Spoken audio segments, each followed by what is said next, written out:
ஆண்டவராகிய இயேசு கிறிஸ்துவின் நாமத்தினாலே இந்த காலை வாழ்த்துதல்களை உங்களுக்கு நான் தெரிவித்துக் கொள்கின்றேன். நாம் கர்த்தர் ஜீவிக்கின்றபடியினாலே அவருக்குள்ளாய் நானும் நீங்களும் ஜீவிக்கின்றவர்களாக இருக்கின்றோம்.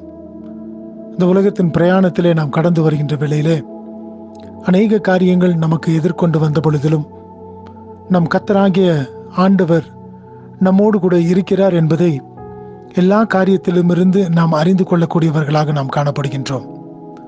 நாம் கடந்து போகக்கூடிய எல்லா நிலைமைகளிலும் எல்லா விதமான வழிகளிலும் அவரே நம்மோடு கூட வந்து நம்மை வழி நடத்துகின்றவராக, நம்மை காத்து கொள்ளுகின்றவராய், நம்முடைய தேவைகளை சந்திக்கின்ற தேவனாக இருக்கின்றார்.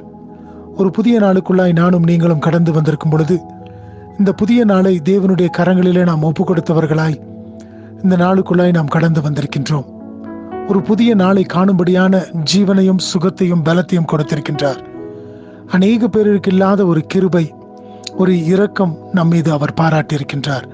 அப்படி என்று சொன்னால் நானும் நீங்களும் எவ்வளவு விசேஷம் உள்ளவர்களாய் நாம் காணப்படுகின்றோம். நானும் நீங்களும் விசேஷித்தவர்களாய் காணப்படுவது அவர் நம்மோடு கூட இருக்கின்றபடியினாலே. வேற ஒன்றுமில்லை.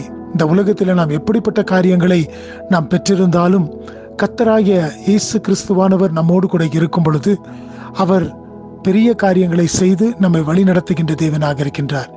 ஆகினாலே இந்த காலை வேளையிலும் கூட நீங்கள் ஒரு எதிர்பார்ப்போடு கூட இந்த புதிய நாளுக்குள்ளாய் பிரவேசித்திருப்பீர்கள் என்று சொன்னால் உங்களுடைய எதிர்பார்ப்புகளை, உங்களுடைய வேண்டுதல்களை, உங்களுடைய தேவைகளை சந்திக்க தேவன் போதுமானவராக இருக்கின்றார். ஒன்று மாத்திரம் நிச்சயம், அவரை நாம் சார்ந்து கொள்ளும் பொழுது அவர் நம்மோடு கூட இருந்து செய்யக்கூடிய காரியங்கள் பெரியதாய் இருக்கின்றது.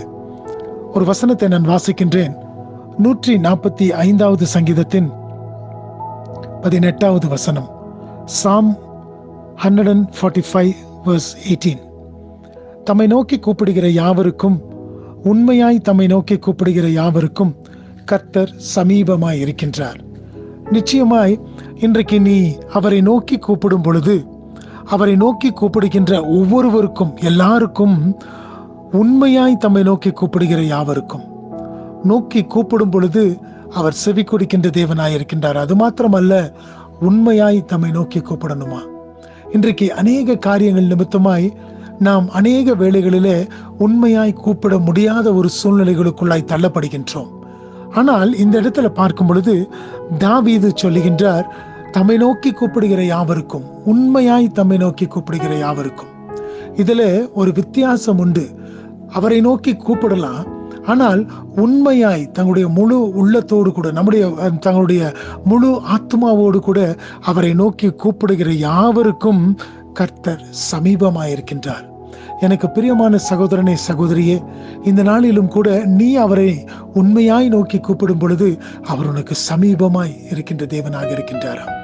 வேதத்துல நாம் பார்க்கின்றோம், இவ்வளவு பெரிய தேவனை இவ்வளவு சமீபமாய் பெற்றிருக்கின்ற ஜாதியே ஆகிய நம்மை காட்டிலும் விசேஷித்தவர்கள் யார் என்று சொல்லி. ஆம், எனக்கு பிரியமான தேவச்சனமே, நம்மை காட்டிலும் இவ்வளவு பெரிய தேவனை இவ்வளவு சமீபமாய் பெற்றிருக்கின்ற ஜனங்கள் யார்? நானும் நீங்களும் பாக்கியம் பெற்றவர்கள். அவரை உண்மையாய் நோக்கி கூப்பிடுவாய் என்று சொன்னால் அவர் உனக்கு சமீபம் உள்ள தேவனாக இருக்கின்றார். அவர் நம்முடைய சமீபத்தில் இருக்கும் பொழுது நாம் எதற்காக பயப்பட வேண்டும்? ஏன் இந்த நாளிலே என்ன நடக்கும் என்று சொல்லி நான் கலங்க வேண்டும்? அவர் எல்லாவற்றையும் பார்த்து கொள்ள போதுமானவராயிருக்கின்றார். ஏனென்று சொன்னால் அவர் உனக்கு சமீபமாக, உன்னோடு கூட இருக்கின்றவராக, உன்னை வழிநடத்துகின்ற தேவனாக இருக்கின்றார். ஆகினாலே இந்த நாளிலே உண்மையாய் அவரை நோக்கி கூப்பிட்டு இருக்கிறாய் அல்லவா? அவர் உன்னோடு கூட இருந்து, உனக்கு சமீபமாய் இருந்து அவர் பெரிய காரியங்களை செய்து உன்னை ஆசீர்வதிப்பார். இந்த நாள் ஆசீர்வாதம் உள்ள ஒரு நாளாய் காணப்படட்டும். தேவன் தாமே உங்களை ஆசீர்வதிப்பாராக. ஆமென்.